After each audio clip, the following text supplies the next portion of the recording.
little past 6 a.m. Sun is not out yet, and I have not been out here before the sun. Actually, a decent amount of time. I feel like I've been a little lazy getting up because I have the treadmill in the garage, but this is significantly better than running in a hot garage. So we got 8 miles on deck. Let's go.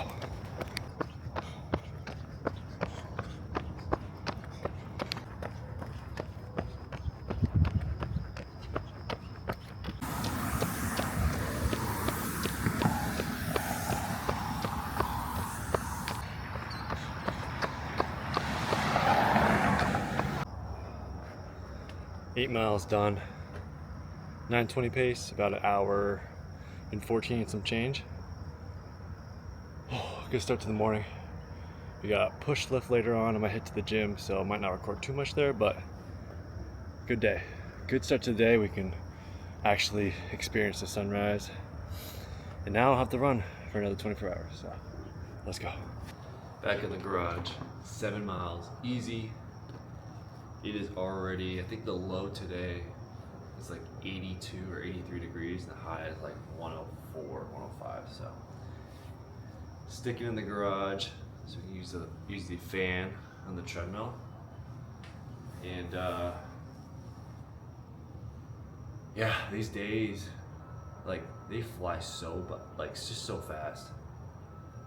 Feels like 2 hours ago I was finishing up that 8-mile run. So it's like, just try to be consistent. I think that's the biggest thing. Be consistent, just get a little better every single day. Work on a little bit of recovery, work on strength, work on, obviously, whatever else, it doesn't have to be fitness related too. Because it can also go the other way, where you don't do something every day, you're getting 1% worse. So just, I don't know, I was just stretching, warming up, and I'm like, damn, these days are going by way too fast. Like, gotta make the most of them.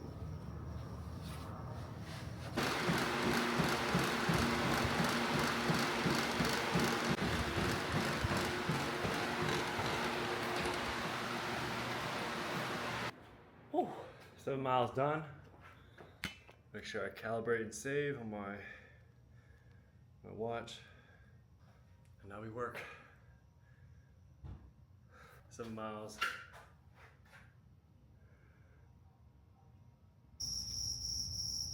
"24 hours later, back in the garage.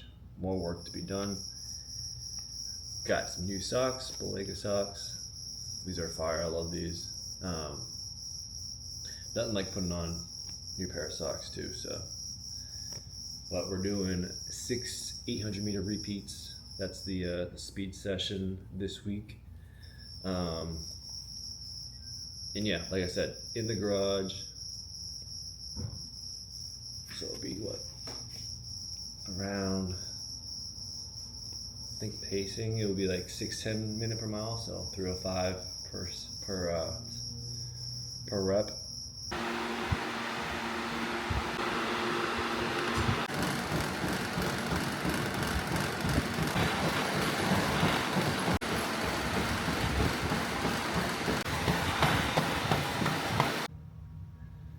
Six miles done. First 5 we're actually at a 306 minute per mile pace, 307, somewhere around there.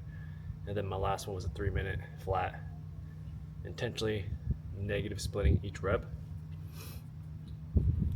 And felt really good, felt really strong in each rep. So that is definitely a confidence booster. End up doing 2-minute walking rest instead of the 2-minute just standing rest. Just keeps me in rhythm, and overall just honestly prefer walking to keep me moving. But yeah, treadmill session over. We got legs later, back in the garage, just doing a quick simple leg workout.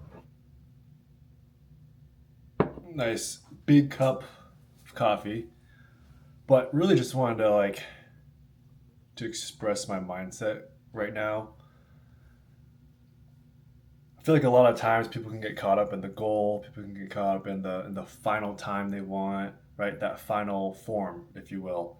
But a lot of times it's like be happy with like just getting a little bit better, right? So today, 6 by 800 meters at I'd say around a 610, 608 minute per mile pace, just overall average.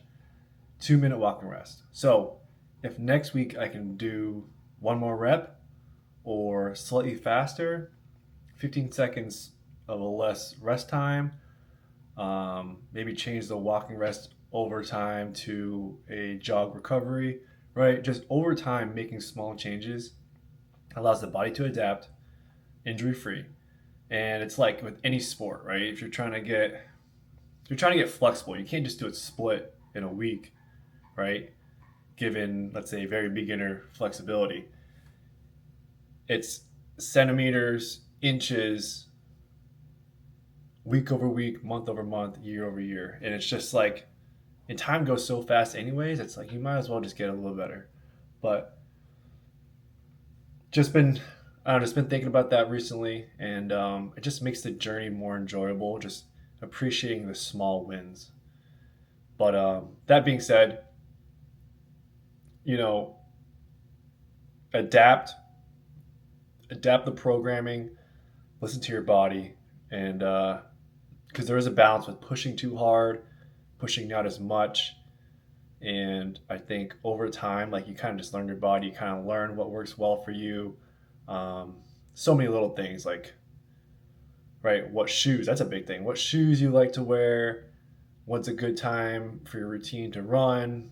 There's so many little things that go into running specifically that you gotta be flexible at the same time. Like there's so many different things that makes it so fun.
So squats have been actually feeling better as this prep is going on, which is a really good sign. It means my legs are getting stronger.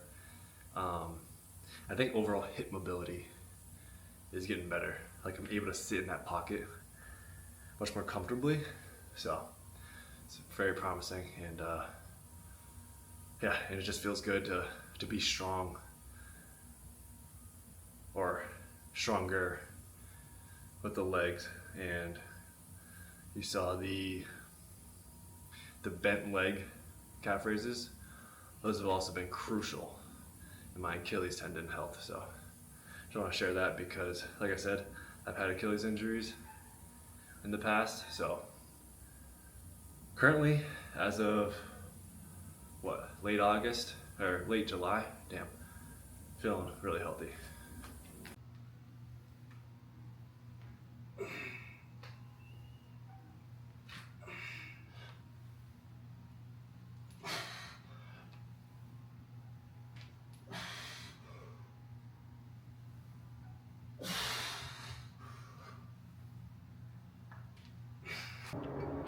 "92 degrees Friday night run. It's gonna be hot. We got some water with us. We're gonna warm up. We got 2 gels.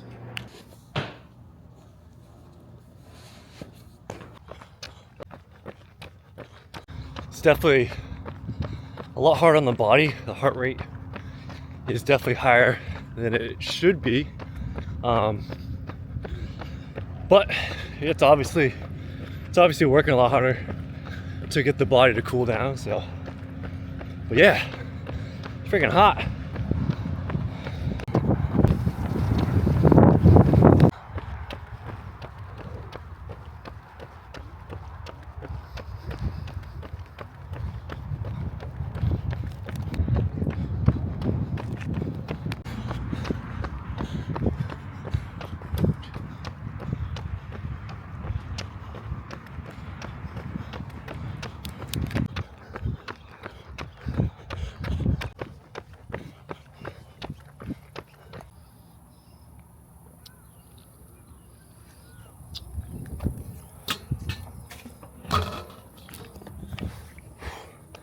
Eight miles in, got 4 left. Let's go.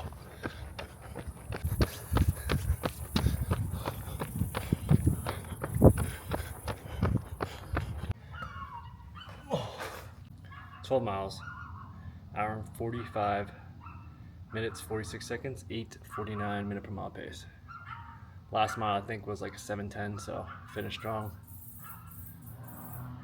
Time to get some food. And then we just got 6 miles left for the week. All right, so the doctor at the VO2 Max facility called me and left this voicemail, which makes a lot of sense as to last episode with just the results, and like I just felt it was very inaccurate. So this is what the message said. I know you talked to Divya on Wednesday, and there was a lot of confusion about your results. Your results are fantastic and everything. I just wanted to let you, I exported the actual CSV and recalculated all your results the correct way using the right math and everything. I don't know if Divya's already gotten to be able to send that over to you. It should be on your patient portal where like kind of your more accurate numbers are and everything, but I'm going to send you an email update kind of with it broken down, like the actual results, how things look and stuff.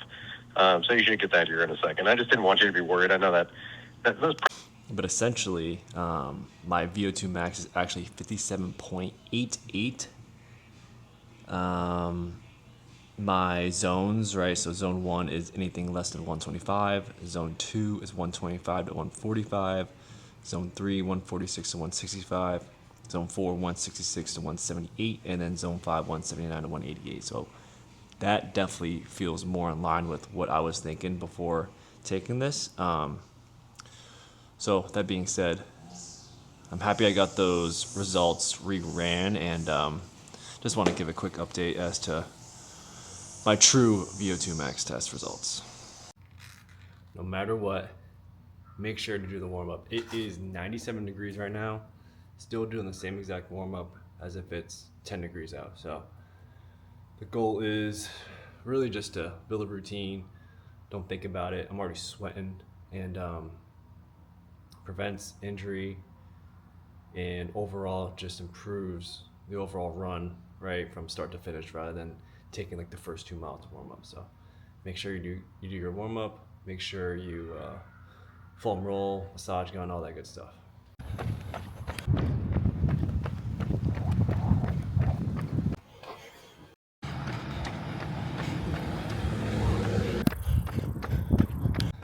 Wrapping up 6 miles, I got about 0.4 left. Wrapping up the video. Another week down, another episode. Appreciate you guys for tuning in. See y'all in the next one.